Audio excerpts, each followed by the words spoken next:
Olá pessoal, tudo bem? Meu nome é Abimael e eu estou aqui com vocês hoje para a gente pensar um pouquinho mais sobre as portas de Jerusalém. Hoje nós estamos na última porta, né? Então foram 12 portas, foram 11 na verdade portas até agora. Hoje é a 12ª, que é a última porta, e a porta de Efraim. E é sobre essa porta que eu gostaria que a gente pensasse, que a gente conversasse um pouquinho. Essa porta de Efraim, ela se encontra no texto de Neemias 8,16, tá? Ela vai falar sobre essa porta de Efraim. E aí aqui a gente pode tirar algumas lições muito legais, muito interessantes, de como essa porta pode ser importante para a nossa vida e ela deve ser buscada na nossa vida. Se a gente for pensar sobre o texto de Neemias 8,16, aquela porta de Efraim, ela tem um significado muito grande, ela tem um significado muito importante e que às vezes, né, quando a gente está lendo a Bíblia, né, passa despercebido, né? A gente, na correria, né, de uma maneira talvez automática, a gente não se atenta aos detalhes. E a Bíblia ela traz muitos detalhes que é importante para a nossa vida, e quando a gente para olhar e para pensar no texto que a gente está lendo, a gente tira lições valiosíssimas dali. E essa porta de Efraim é a porta onde a gente escolheu para encerrar essa nossa série. Eu tenho certeza que vai ser uma bênção na sua vida, assim como tem sido na minha. A primeira coisa e a primeira lição que a gente aprende nessa porta de Efraim é o seguinte: Deus tem uma maneira totalmente diferente de escolher do que nós.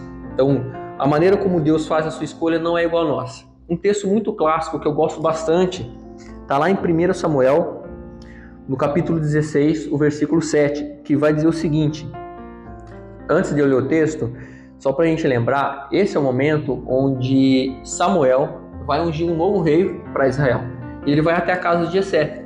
Na casa de Jessé ele encontra os filhos de Jessé, e todos eles são fortes, bonitos, atraentes, né, de boa aparência, mas Deus não escolheu nenhum deles. E então Samuel, em algum momento, ele se pergunta, né, existe mais algum filho? E ele olha para Jessé e pergunta, né, existe mais algum filho? E Jessé fala, sim, existe. Ele cuida das ovelhas, fica fora de casa. Então Samuel pede para trazer esse filho, e esse filho é Davi. Então, no texto de 1 Samuel, capítulo 16, versículo 7, vai dizer o seguinte: o Senhor, porém, disse a Samuel, quando ele ficou olhando para os outros irmãos, sem olhar para Davi, que Davi não tinha chego ainda. Ele diz o seguinte, não julgue pela aparência, nem pela altura, pois eu o rejeitei. O Senhor não vê as coisas como o ser humano as vê. As pessoas julgam pelo exterior, mas Deus não. Deus olha para o coração.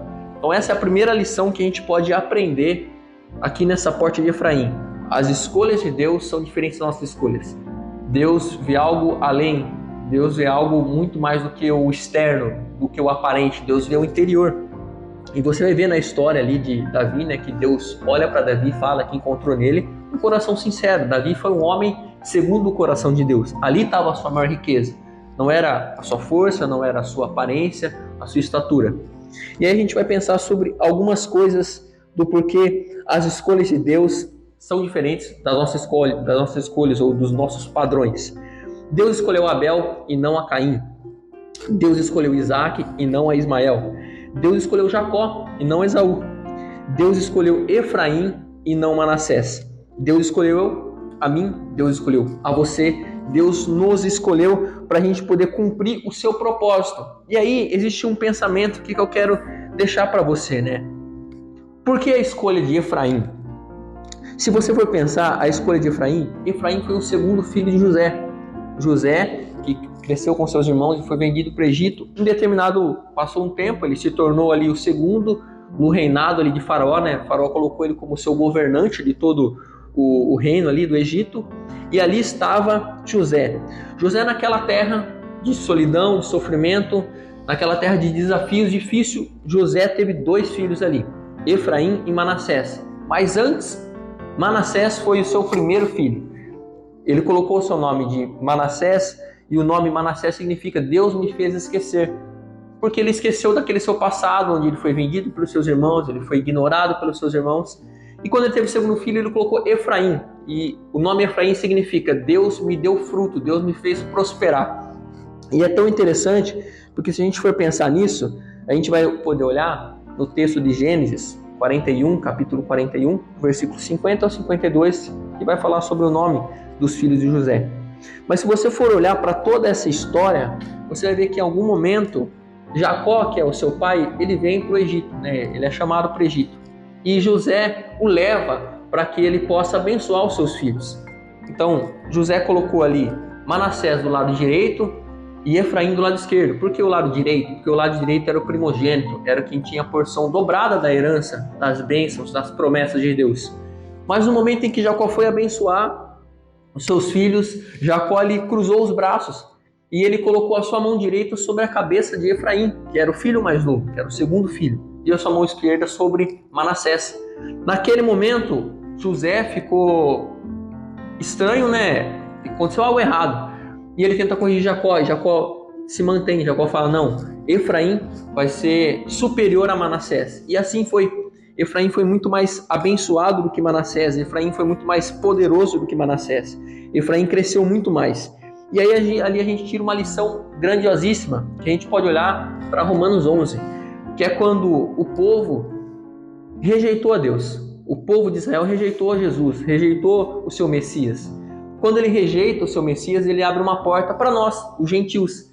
Então, a partir de uma rejeição daquele povo, Deus nos escolheu, Deus nos resgatou, Deus nos adotou como seus filhos. É como se a mão tivesse sido trocada e aquele que não tinha direito a nada, que era Efraim, Manassés tinha direito a tudo, ele era o primogênito. Aquele que não tinha direito a nada agora passou a ter porção dobrada. Nós, que não tínhamos o direito de ser chamados filhos de Deus, tivemos essa porção dobrada, tivemos a porta da graça aberta para nós. Então a gente pôde olhar para tudo isso e entender que a graça de Deus foi derramada sobre nós. Então aquele que ficava olhando para migalhas, aquele que ficava procurando o seu sentido na vida, aquele que ficava buscando maneiras de preencher um vazio que não era preenchido, encontrou o seu Criador, encontrou aquele que pode mudar, pode restaurar, que pode fazer a diferença na sua vida. Aqui você vai poder olhar para a graça de Deus que se abriu para alguém que não tinha essa graça. Quando você olha para a bênção que Efraim recebeu, porção dobrada, você vai entender que aquele que não era para ser chamado, foi chamado. Aquele que não era para ser escolhido, foi escolhido. Aquele que não tinha acolhimento, encontrou acolhimento. Aquele que não tinha esperança, também a encontrou. Aquele que não tinha um Deus a quem se refugiar, a quem recorrer, a quem buscar, encontrou ali a sua torre forte. Nós, eu e você somos o Efraim. Nós, eu e você somos aquele que recebeu a porção dobrada da graça de Deus. E aí o que a gente tem que parar e pensar, e é uma lição aqui que eu queria que a gente entendesse. A porta, a 12ª porta, que é a porta de Efraim, ela significa a porta da porção dobrada. Nós recebemos uma porção dobrada. Aquele segundo filho que não tinha direito, recebeu o direito. Você e eu, nós somos chamados, convidados, adotados por Deus e reconhecidos como seu filho. Como diz 1 João, ele vai dizer, olha, a graça de Deus que veio sobre nós e nos reconheceu, nos acolheu, nós somos filhos, o que de fato nós somos. Então nós somos filhos de Deus. A graça chegou até nós. O que eu quero que você pense nessa breve lição, nessa breve reflexão é que a porta de Efraim deve ser também a nossa porta. A porta de Efraim também deve ser, como o pessoal costuma dizer, né? Tomar posse dessa promessa, acreditar nessa promessa, se apropriar dessa promessa. A porta de Efraim é para nós. E eu queria que você pensasse muito sobre isso, sobre o fruto da porção dobrada, sobre aquele que não era, mas Deus os escolheu para ser. Eu queria que nesse momento a gente pudesse refletir alguns minutos e pensar alguns minutos, e eu gostaria de orar com você, porque essa promessa da porção dobrada é uma promessa que nós devemos olhar com carinho, porque uma graça foi aberta para a gente.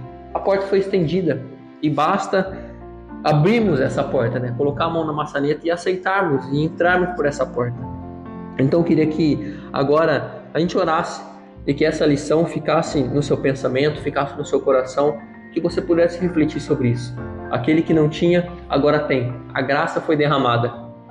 Senhor meu Deus, meu Pai, que o Senhor possa olhar para o nosso coração, que o Senhor possa olhar para a nossa vida e que o Senhor possa mudar na nossa mente através do Teu Espírito Santo, Pai, para que a gente possa entender que Efraim, a porta de Efraim, a porta da porção dobrada também está sobre a nossa vida.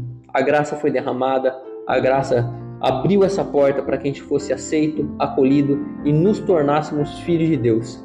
Que o Senhor venha nos encher o nosso coração desse sentimento, dessa certeza, para que a gente possa avançar, para que a gente possa entrar na Tua presença com confiança, como diz Hebreus, entrar com confiança na presença de Deus. É o que nós te pedimos nesse momento, que essa palavra, que esse ensinamento, que essa lição fique no nosso coração e dê fruto. Assim como José, no determinado momento, quando ele teve Efraim, ele disse: Deus me fez prosperar, Deus me deu fruto. Que essa palavra no nosso coração também dê fruto. É o que nós te pedimos, em nome de Jesus. Amém? E eu queria deixar aqui mais um recadinho para você. Se por acaso você perdeu alguma mensagem nossa, se você perdeu algum culto nosso, você pode entrar lá no nosso YouTube, tá? Igreja Farol, você entra lá, ativa o sininho para você sempre receber notificações quando a gente tiver um culto, quando a gente tiver um evento, e pode nos acompanhar, tá bem? Que Deus te abençoe, que você tome posse dessa porta de Efraim e que a sua vida seja muito maior do que aquilo que você imagina. Deus tem promessas para nós. Um abraço.